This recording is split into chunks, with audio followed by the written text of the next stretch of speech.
Rapaz, está feliz aí porque o Atlético Mineiro ganhou, rapaz. Olha aí, felicidade. Rapaz, foi sorte demais, viu? Pense num time sortudo. Sorte demais. Eu vi os 3 últimos jogos. Que sorte, viu, meu?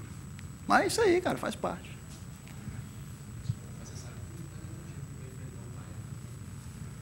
Não tá, não, é.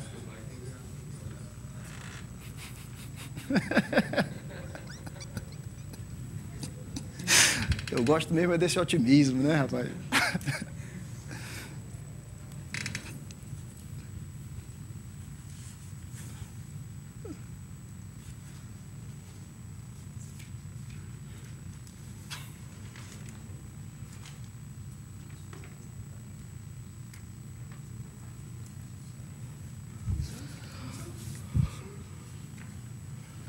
Tá bom. Vamos. Tem a programação aí? Quer que eu escreva no quadrinho? Cadê o título? Não sei, cadê o título?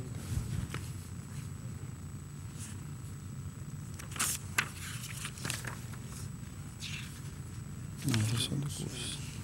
Não sei se você imprimiu da sessão. Não sei se tem.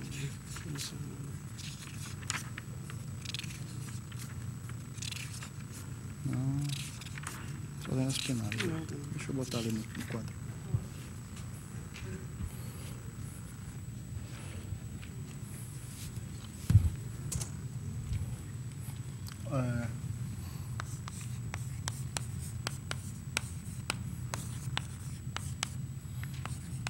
Escrever um pouquinho maior, né?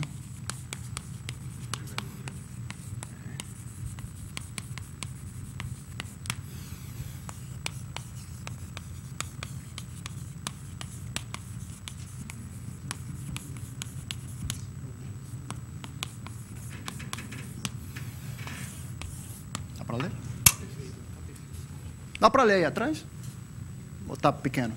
Dá para ver? Um pouquinho a letra daqui para frente. Passaram para frente.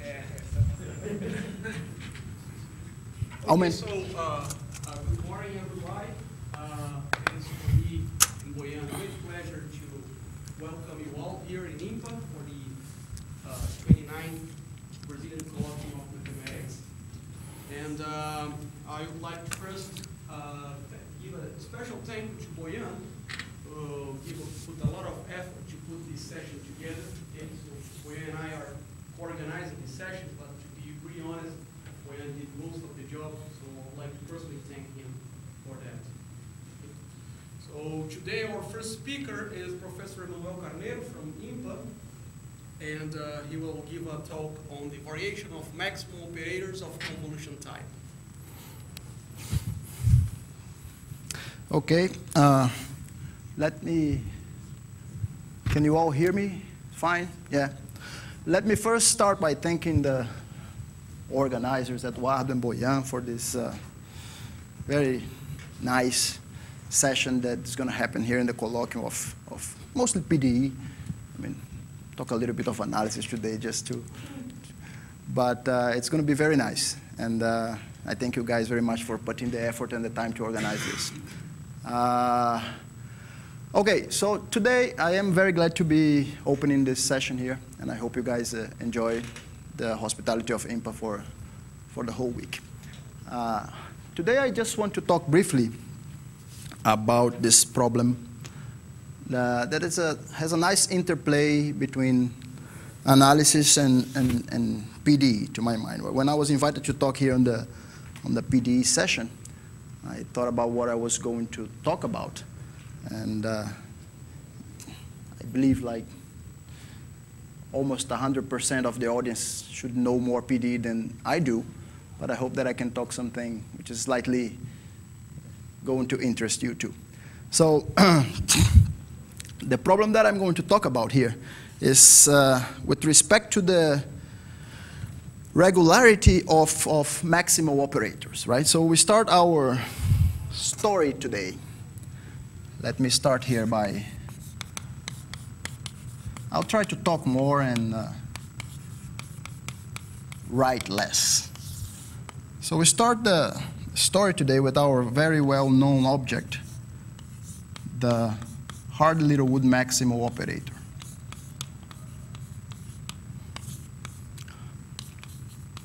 I give you a function f, say locally integrable, and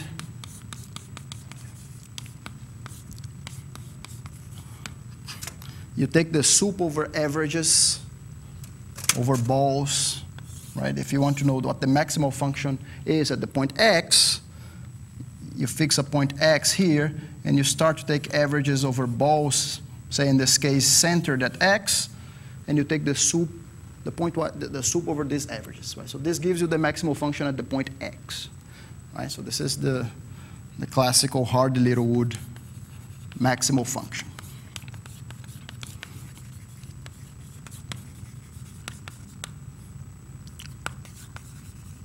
Or Hardy-Littlewood maximal operator, right?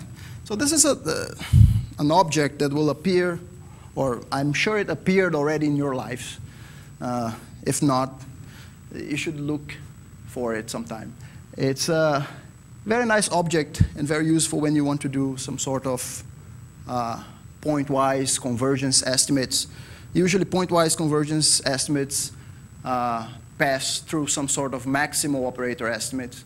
And this is the case, for example, when you deal with the Lebesgue differentiation theorem.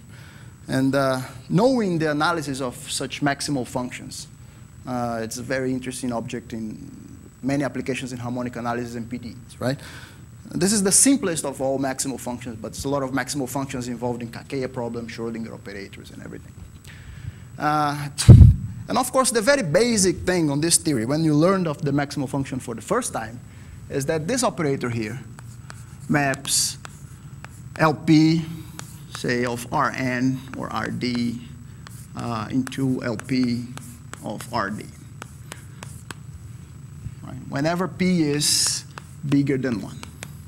And it maps the L1 of Rd. It doesn't map into L1, it maps into a space that we call L1 weak of Rd. This is the very first basic estimates that you have for this. And to prove this, you have this whole theory of interpolation. You use the so-called Marcinkiewicz interpolation to prove this sort of estimates. So it seems that this maximal function has some sort of regularity, right? Despite being a sup over something, if you start with a function, so of course the maximal function is always bigger than the original function. If you start with a function in LP, your maximal function will not grow too much. It will still be in LP. So this means that it's a bounded operator, right? I'm not going to write here. And if you start with a function in L1, your maximal function will not be in L1, but it will have the decay like, say, if you are in one dimension, it will have the decay like 1 over x, which is almost in L1. So this is the space L1 weak. Functions that have decay in Rd of 1 over x to the d.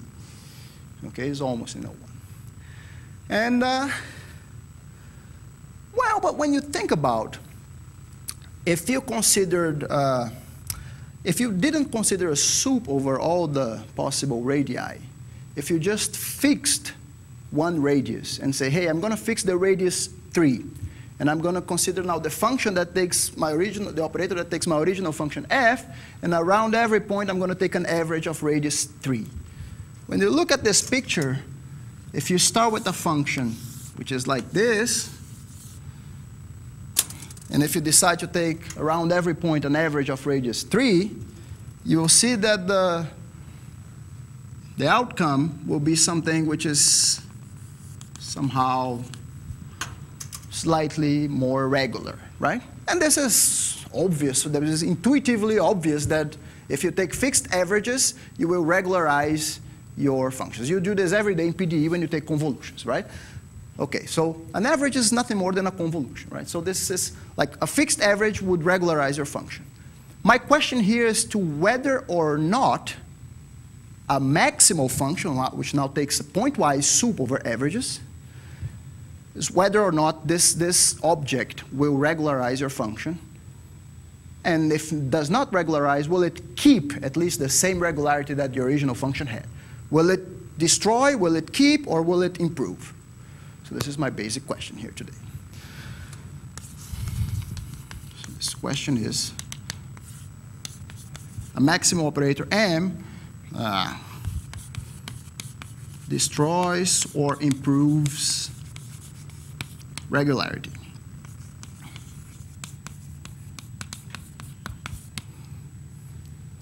And well, the first result that I want to mention in this direction, let's see, theorem 1. It's a theorem due to a guy named Juha Kinnunen in 1998. This is a paper in the Israel Journal. And it's the following theorem, that if you start with a function now in Sobolev space W1P, function that is LP and has a weak derivative in LP, then this maximal function will have a derivative. This derivative will be in LP, and this will be a bounded operator when P is bigger than 1. So this is a bounded operator.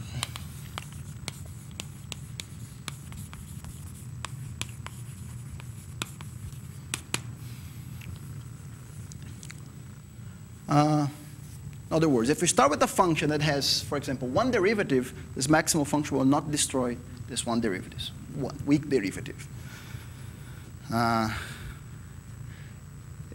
This is not true if you get a C1 function. The maximal function will not generally be C1 at every point. But if you have a function that is W1P, the maximal function will take this function to the first Sobolev space. I want you to take a brief look at the proof of this result, because it's going to be enlightening for what I want to do.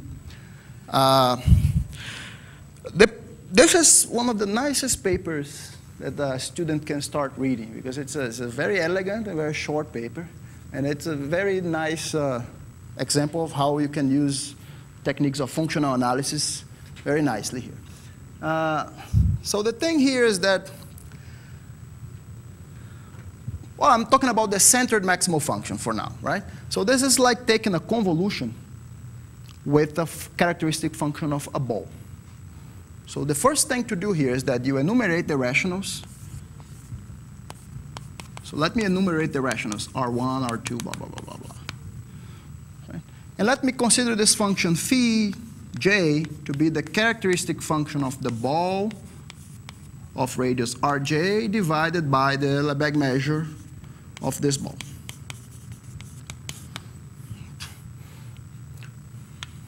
Okay, and then I take, let's take this function, the sequence of function gj, which is equal to your original function f.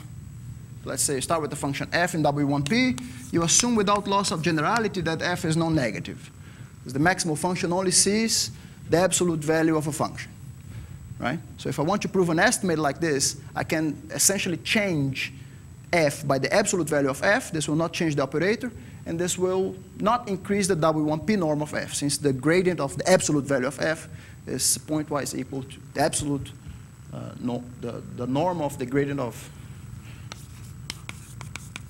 this is equal to this. Pointwise, if f is real valued and less than or equal if f is complex value. Okay, so without loss of generality, I can assume this. Then you define your function gj to be your f convolution with phi j. So this is just taking the average over the balls of radius rj. Then what you know for this function gj is that, well, you have obviously that, for example, you can pass the derivatives inside. Let's say gradient of gj is equal to gradient of f convolution with pj. And you can apply, say, Young's inequality here in both of these. If you don't want to talk about the gradient, you can talk about partial derivatives here. This is a vector-valued expression, but you can just talk one partial derivative, d dx1, if you want. Right? But here you find that this gj is in LP is less than or equal than, well, this is certainly less than or equal than the maximal of, let me work here pointwise. Gj of x is less than or equal than the maximal function of x, of course, right? And this gradient of gj of x in absolute value is less than or equal than the maximal function of the gradient of f. So you have these two estimates, right? Note that f is in LP, so mf is in LP, and gradient of f is in LP. So m of gradient of f is in LP. Now, you take another function, let's say you define this function hn to be the sup hn of x, the sup of gj of x, 1 less than j less than n. Okay? Of course, if f is a Sobolev function, gj is a Sobolev function because you can pass the derivative inside. And if you take a finite sup of Sobolev functions, this function hn is still a Sobolev function, right? And the derivative of hn is equal to one of the derivatives of the dj. It's the derivative of the biggest of these gj's, right? And from this you get that this hn here of x, well, satisfies this bound. Since all the gj's are less than this, the hn satisfies this bound. And the gradient of hn at any given point is going to be equal to a gradient of whatever the biggest function of these gj's is at this point. But these all satisfy this uniform bound, so this is going to be less than this. Well, now you have a sequence of Sobolev functions which is uniformly bounded. So what you find from here is that hn, the W1P norm, is uniformly bounded. Okay? But then you conclude, and then you use the functional analysis here. You use that this space is reflexive to get that this sequence hn has then a subsequence, well, this sequence hn converges weakly to somebody. Subsequence that converges weakly to somebody, let's call it psi. But you also know that this hn, because the rationals here exhaust the reals, this hn here converges pointwise to your maximal function, right? I pass through a subsequence here, right? Have a subsequence that converges to psi, and this subsequence converges pointwise to MF.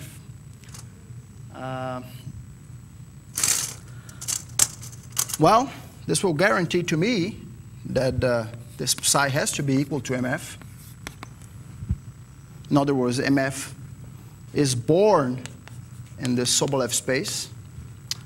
And this MF, well, since hn all satisfy this property here, you will have the gradient of the limit of MF at the point x will be less than or equal than the maximal function of the gradient, point x. You have this pointwise estimate. The gradient of the maximal function is less than or equal than the maximal function of the gradient. In particular, this estimate here, star, is the one that guarantees your boundedness, the boundedness of the derivative. This implies that the gradient of MF in LP is less than or equal than a constant times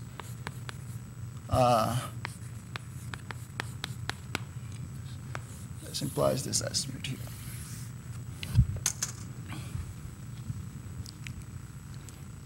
Okay? Right, because the LP norm of the maximal function, this estimate here comes from the one in the very beginning. So this completes this proof here. This completes this proof. And it basically, I arrive at an estimate that I want to talk about.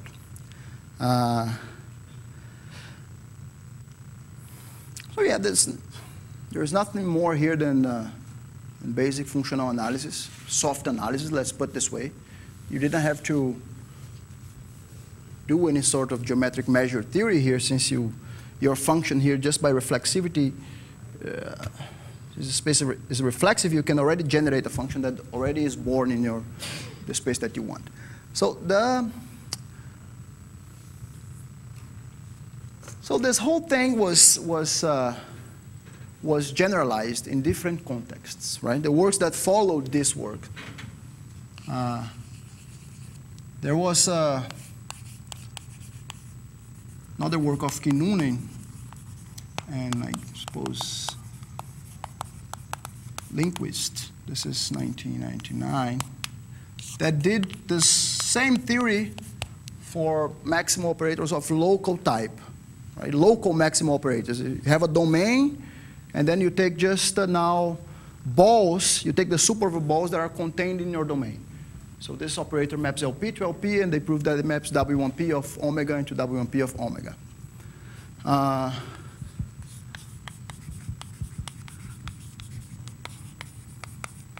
Another word of Knudsen and Saxman, I think this might be 03. This proves this for fractional maximum operators. Fractional maximum operators, you can start with your maximal function, and you can put some power of r here, r to the alpha here. And then, of course, it will not map LP into LP anymore. It will map some LP into LQ, where Q has a relation with alpha, but the same bound will hold true for Sobolev functions. And then this was generalized also to a multilinear setting. This is work of myself and Diego Moreira, which is from UFC, Fortaleza, for a multilinear setting.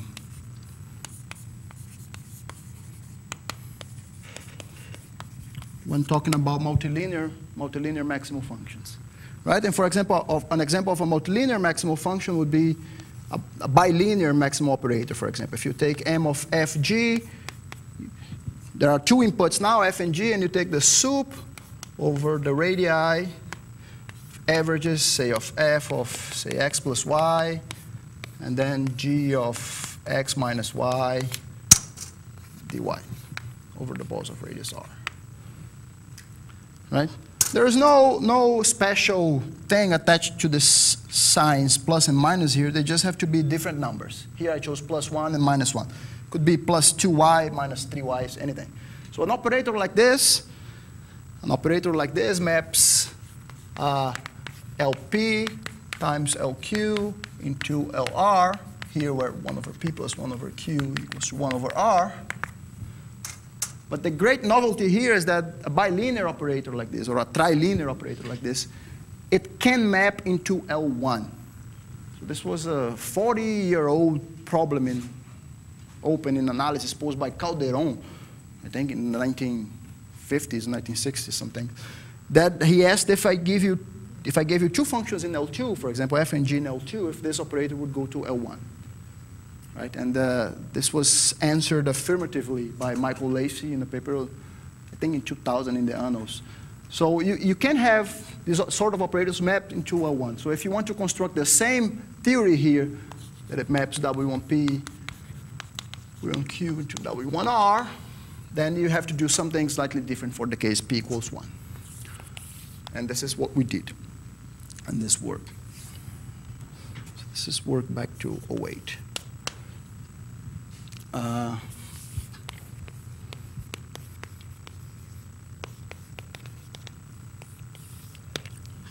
Now, when you come to the question when P equals 1,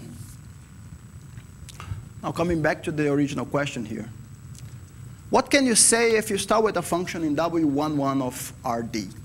Now, this is a much trickier question. As you know, L1 or W11, these spaces are not reflexive, so the techniques from soft functional analysis, let's put it this way, do not work. This proof does not work.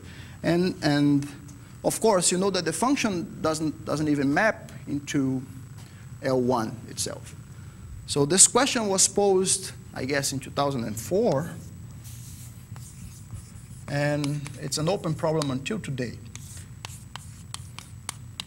I think, by two guys named Hajlas and Onini. If the operator that maps f into the gradient of the maximal function of f is a bounded operator from W11 to L1. See, if I start with the function in L1, I have no hopes that my function mf will belong to L1. I know it does not belong, but I have hopes that if I start with a function in W11, this operator, the derivative of the maximal function will be in L1. In other words, i.e., do I have a bound gradient of mf in L1 less than or equal than a constant times f in W11. Now, if you play a little bit with this inequality, if this holds, for example, for all the functions W11, you can do a basic dilation argument, delta, and send delta to infinity and delta to 0, and you see an estimate like this, the term of the L1 norm of f is indifferent, right? Because you want to bound the gradient of something, so the term that will place the role here will be the gradient of f. So a bound like this would imply the same bound just with the gradient of f here. And the question is really, how do you compare the variation of the maximal function, by variation here I mean the L1 norm of the gradient, with the variation of the original function? Can you bound the variation of the maximal function by constant times the variation of the original function? This is what's done here. This is true for P. Right? The variation of the maximal function, let's say the LP variation is less than or equal than the variation. And if you look at the example that I showed you in the beginning, actually this is the right point. It seems that we have arrived at the right point to think about. Because if I start with a function which is very ugly, and I consider fixed averages, then you see that the pink function here, which is the, say, average of radius 3, the pink function has less variation than the original function. Whatever measure of variation you mean. A measure of variation should capture, of course, the variation. So the pink function here has less variation than the original white function. I mean, does this keep being true when I pass to the pointwise limit? Does a maximal function increase or does not increase the variation? This question is still an open problem in Rn. There has been only partial progress in one dimension, in the discrete and in the continuous cases. So let me talk a little bit about these things. Okay.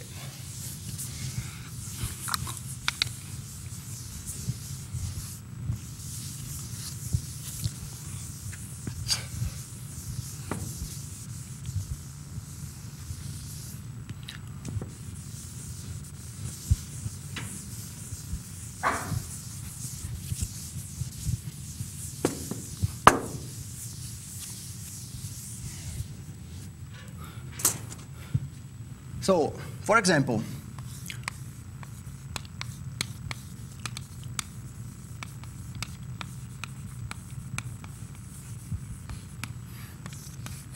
let me tell you a little bit about discrete analogs of this problem.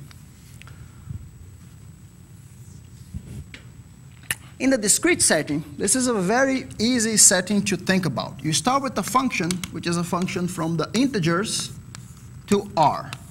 Say R plus, since the maximal function will only look at what the absolute value. So f a function from z to r. So here's your function. At every integer, you give it some value, right? And you consider the maximal function at the point n to be the sup. And here you take centered averages over n. So let's say sup over 1 over 2r plus 1. Sum k from minus r to r, f of n plus k.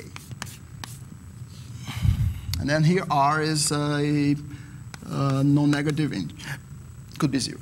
So I take either 1 point, or I take the point and the 2 neighbors, or I take the point and the 2 neighbors to each side, 3 neighbors to each side, and so on. I take an average, a centered average around this point. And I give you another discrete function. Right? And here, of course, the little LP norm of f is just the sum of f of np to 1 over p, and a derivative here, f prime, n is, the only way you can describe this is, well, is the reasonable way to put this, just to put the jump, f of n plus 1 minus f of n. So this is my derivative at the point n. In which sense I call the variation of f, for example, as being just the L1 norm of the derivative of f, which is okay, which is just the, well, the sum of the jumps. The sum of the jumps of your function, right? So if you want to measure the variation of this function, you just measure the jumps that you get. This is the variation of f.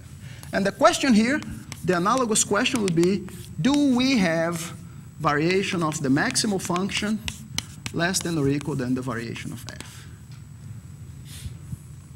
Right? The intuition, my intuition says that if you took fixed averages, each fixed average will not increase the variation. I still believe that, well, this should be true. Although the original question in n dimensions was with a constant c, but I believe that this constant here, c, should be 1, actually. Variation of a maximal function should not increase. Maximal function should not increase the variation. So this is still an open problem. This is still an open problem. It's an easy one to think about. And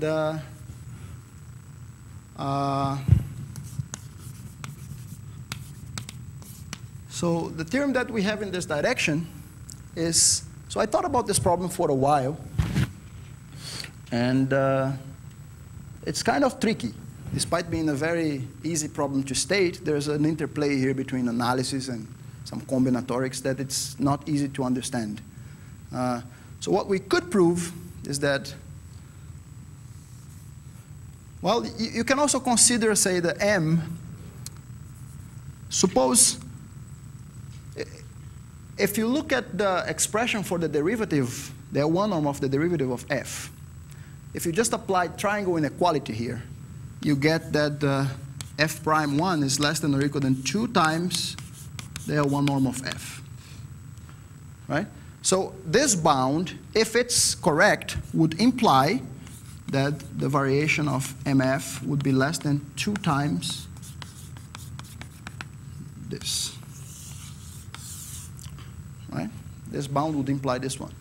And of course, this first one would be sharp, would be a sharp bound, in the sense that you cannot do better than this by just, if you just take a delta function, at 0 is 1, and everywhere else is 0. So if you took this function, if this is your original f, then the variation of f is 2, it goes up and down, and the maximal function will be now something like this. The variation of the maximal function is also 2. Right? So this would be sharp, this would be sharp too, the variation of, for the same example, maximal function would be 1. Now the L1 norm of f is just 1, right?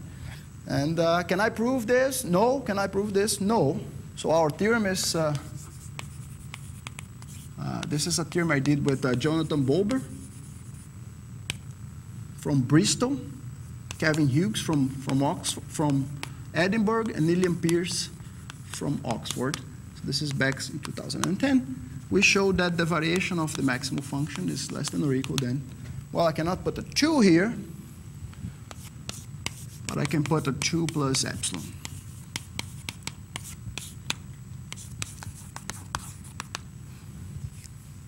So this is in the discrete sense. This is in the discrete. The discrete, one-dimensional, centered Hardy-Littlewood maximal function.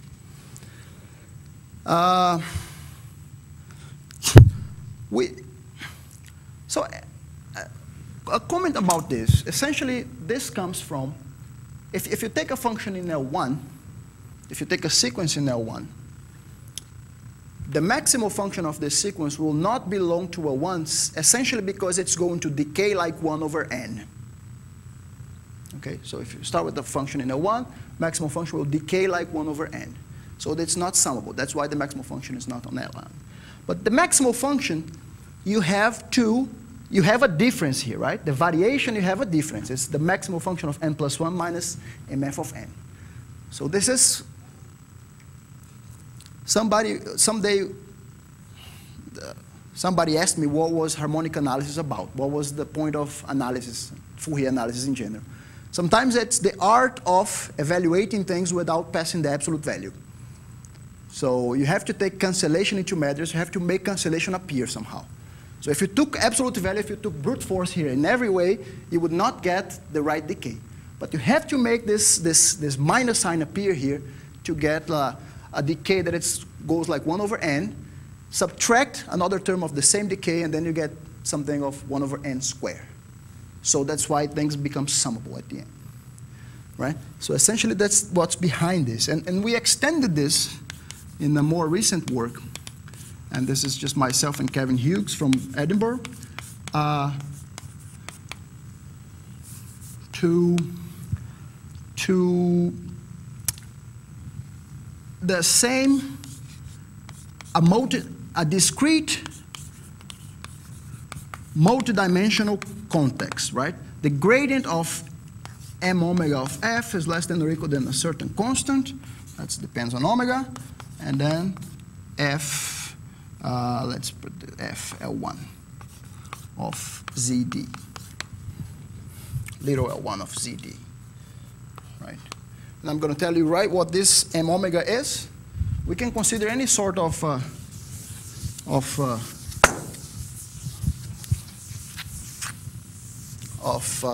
maximal function of this kind. You start with your favorite omega, open set, bounded, containing the origin, with a Lipschitz boundary.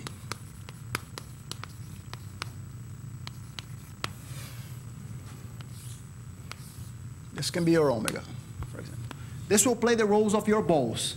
And then you take a maximal function which dilates this omega, and you consider all the lattice points that are inside, right? And you take the same maximal function. You take the sum over dilations of your set omega, you sum of all f inside and divide by the number of lattice points that you got in your sum. This defines the operator mf. And I'm telling you here that if you start with a function which is in L1 of ZD, then the gradient of this m omega will be bounded by this guy. And this again, takes care of this thing in a subtle way. Like, if you just took f in L1, the decay of this function will be 1 over n to the d, which is not integrable. But if you combine the place and if you can make the cancellation happen here, you get 1 over n to the d minus 1 over n plus 1 to the d, which makes 1 over n to the d plus 1. And then you get the sum. Okay, so essentially this is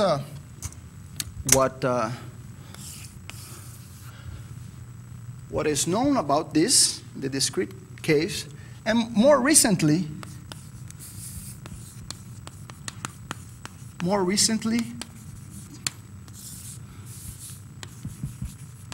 there was one very interesting work that, let me tell you that this whole thing is, maybe I'm not stressing out the right point here, this whole thing is much more difficult for the centered maximal functions. For all these things, you can consider non-centered maximal functions.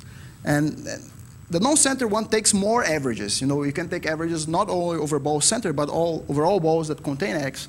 So for example, this result here, the variation of mf is less than or equal than the variation of f is true for the non-centered maximal function. You take a function which is of bounded variation, then the non-centered maximal function does not increase the variation. The tricky point is for the centered one. And this was like 10 years after this guy posed this question. But this is a recent work of Andrej Kurka from Czech Republic. He proved actually if m is the centered maximal function, dimension 1, for the centered Hardy-Littlewood maximal operator, it takes BV into BV. The variation of MF is less than or equal than a certain constant times the variation of F. Constant 1 would be sharp and would be very plausible, I particularly believe. But his proof is very intricate and very nice, but he gives a constant like 10 billion here, which is already very nice. This is a very hard problem. And so this was work of Kurka, and this was done later by Farag Temur from Urbana-Champaign for the discrete case. The same discrete case of this inequality in the discrete case. So answering this kind of question here that I posed with a constant C. This is stronger than this inequality that I showed you here. Well, stronger in the sense the constant here is probably much better, but this inequality here is qualitatively stronger.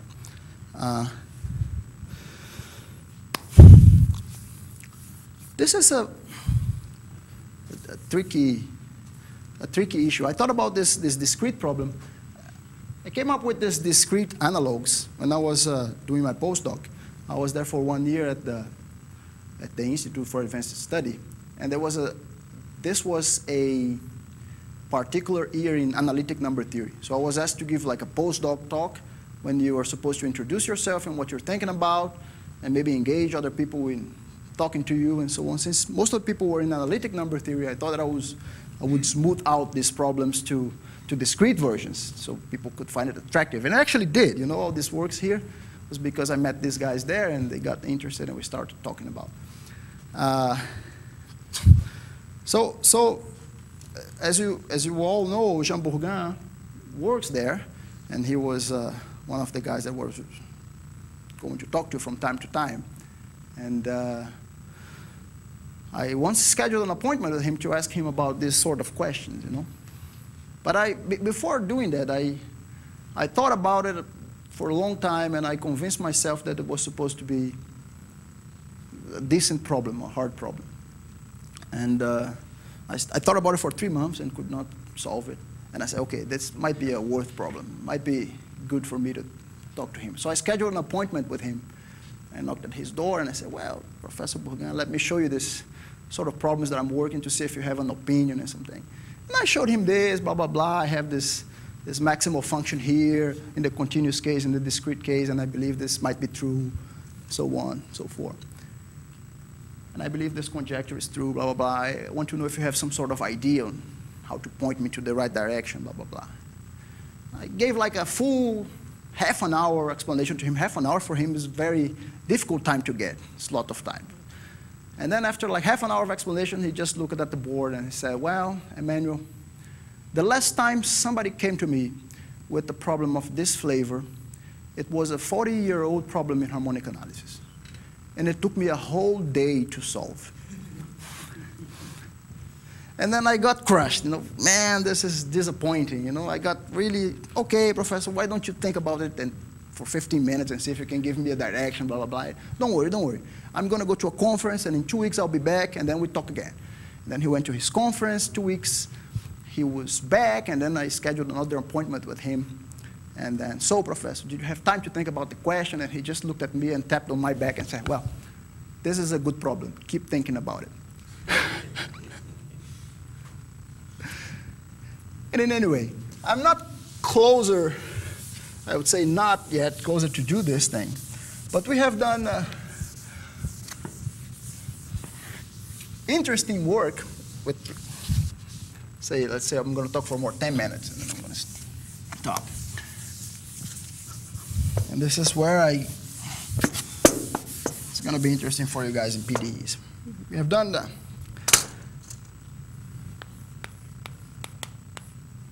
So let's say maximal functions of convolution type.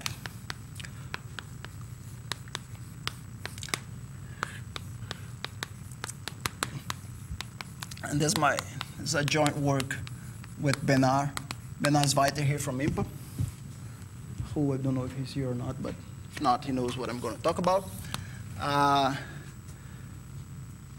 These properties of maximal functions should hold for all sorts of things with the convolution structure, right? A convolution is by nature a regularizing object, right? So now if you start with the function phi, let's say non-negative phi with integral 1 and let me say phi with radial non-increasing majorant in L1. I'm just saying that phi is not so ugly. It has, phi could be anything like this, but would have a radial non-increasing majorant. Start with a function with these 3 properties. And you consider the very classical approximations of the identity. Phi epsilon of x to be like 1 over epsilon to the d, phi of x over epsilon. I'm in dimension d. So this function phi epsilon has still L1 norm 1. And you can give your favorite function f, and you can construct the operator m, let me call m phi of f, which at the point x takes the convolution of f. Let's put absolute value of f, so it becomes a true maximum operator, just looks at the absolute value. Convolution with phi epsilon of x, and then you here take the sup over epsilon.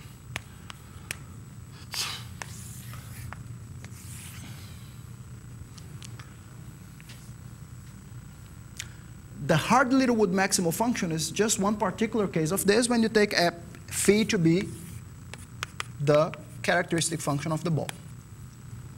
Right? But you could take any other kernel that you want.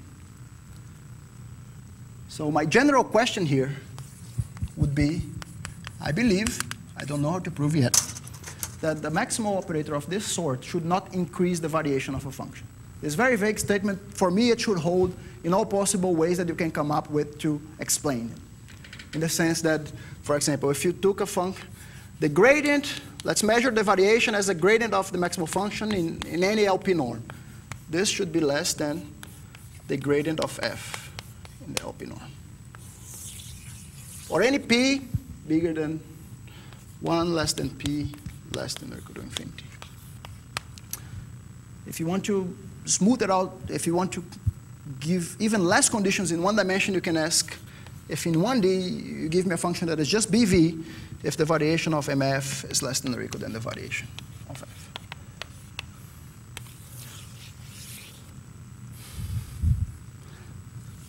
So, I don't know how to solve this for all the kernels, especially for a kernel with something singular like this. But what we discovered was a very nice interplay between some kernels, the analysis of maximal functions and PDEs, in the sense that I am going to describe for you two results.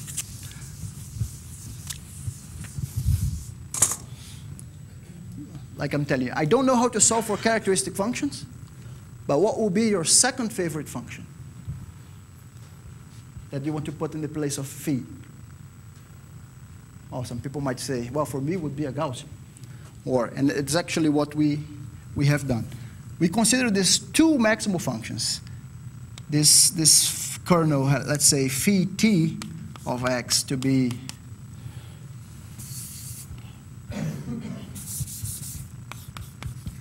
a Gaussian.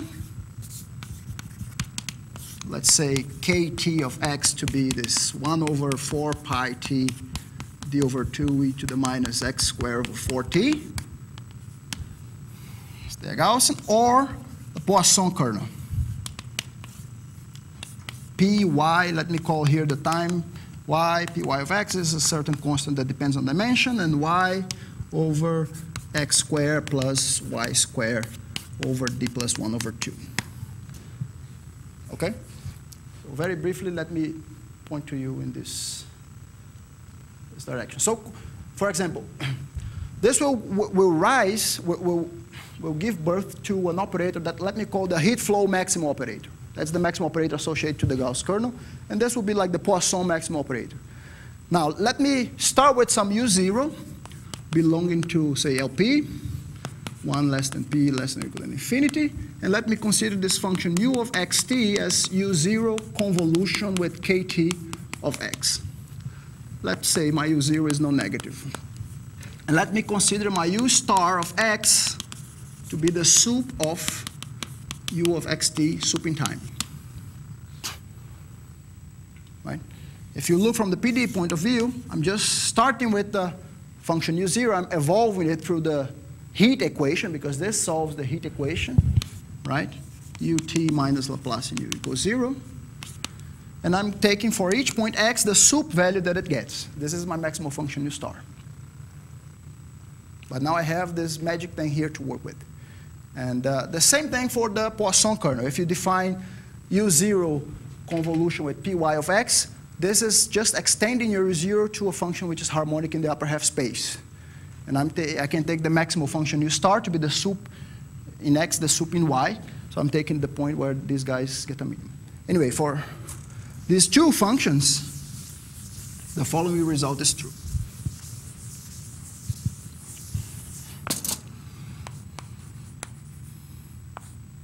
This is myself and Benar.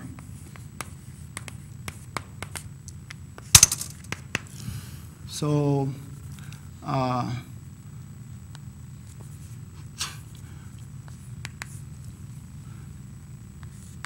if you are in one dimension, and if 1 is less than p is less than infinity, then you have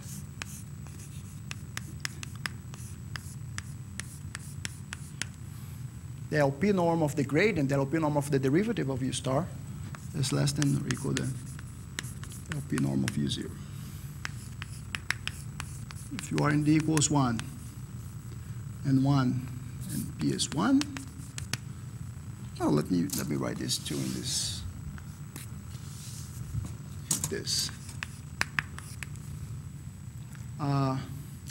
Let's assume here your u0 and w1p of r. In d equals 1, if you assume that f is bv, then the variation of u star is less than or equal than the variation of u0. And 3, in any dimension, if p is 2, we can prove this with the L2 variation. You can prove this just for L2. So this gives you a bunch of affirmative results for these things, for these questions, with the constants 1 here.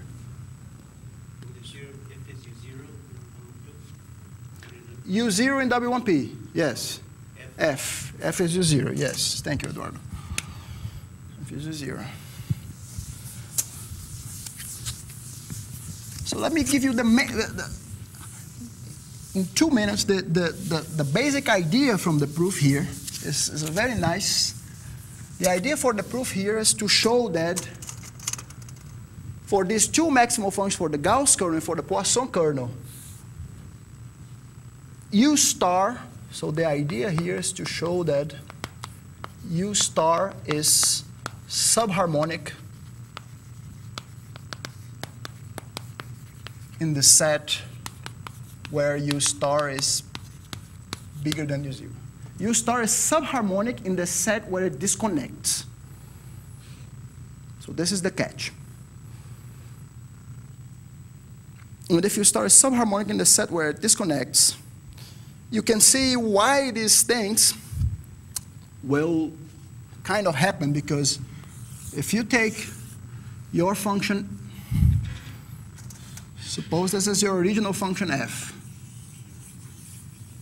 and there is a set here where it disconnects. Suppose the pink is my maximal function, and it disconnects here.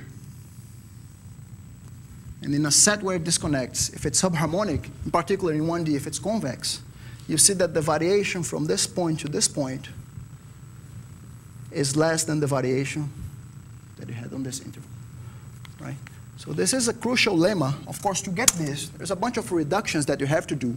You have to first, without loss of generality, assume that U0 is Lipschitz, for example. If you solve it for Lipschitz and use the semi-group property, because you can just give you a bump on your U0, let me give you just a bump by k epsilon. And then everything becomes C infinity. If I can prove at this bump, then I send epsilon to 0, get my result. So I can assume that my U0 has the regularity that I want, in particular Lipschitz.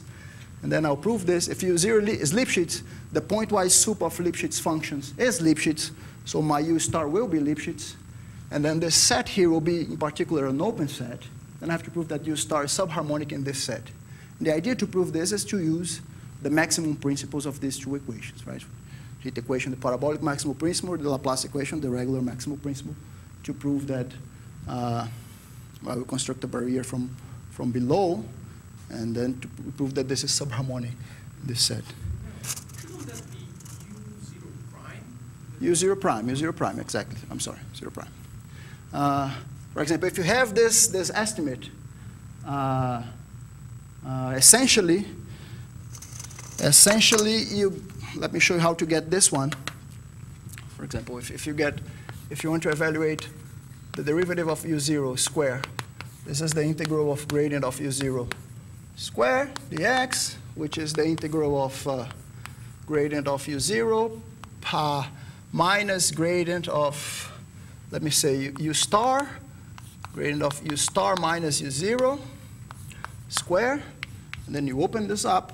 This is the integral of gradient of u star square minus 2 times integral gradient of u star, gradient of u star minus u0, plus integral of gradient of u star minus u0 square.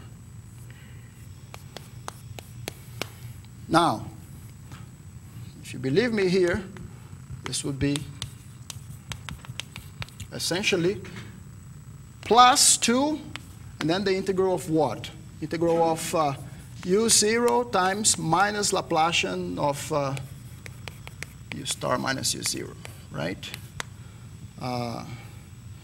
Yes, minus this, plus this thing. And if this is, yes. So if whenever, so either this guy is 0, and whenever this is not 0, this function is always non-negative. Whenever this is not 0, this is subharmonic. So you have minus Laplacian is less than or equal than 0. Negative, negative becomes positive. So this whole thing here will be positive. So this is, of course, bigger or equal than, which is just the L2 norm of as you want it. Right? So this is essentially where it goes. Well, I'm already without so much time here, so I would, whoever is interested, I would recommend, I can certainly give a copy of this. It's very interesting from the PDE point of view. It's a very nice idea. So the idea is essentially this, to prove that U star is subharmonic. There are a bunch of reductions that you have to do on top of that. But at the end, you can make an argument using, say, for example, Zorn's lemma, to see that if this does not happen, then you could construct something which is better than U0 and still less than U star. You can give a cut by a line and prove that this would be a contradiction. But let me stop here. I thank you guys for your attention very much.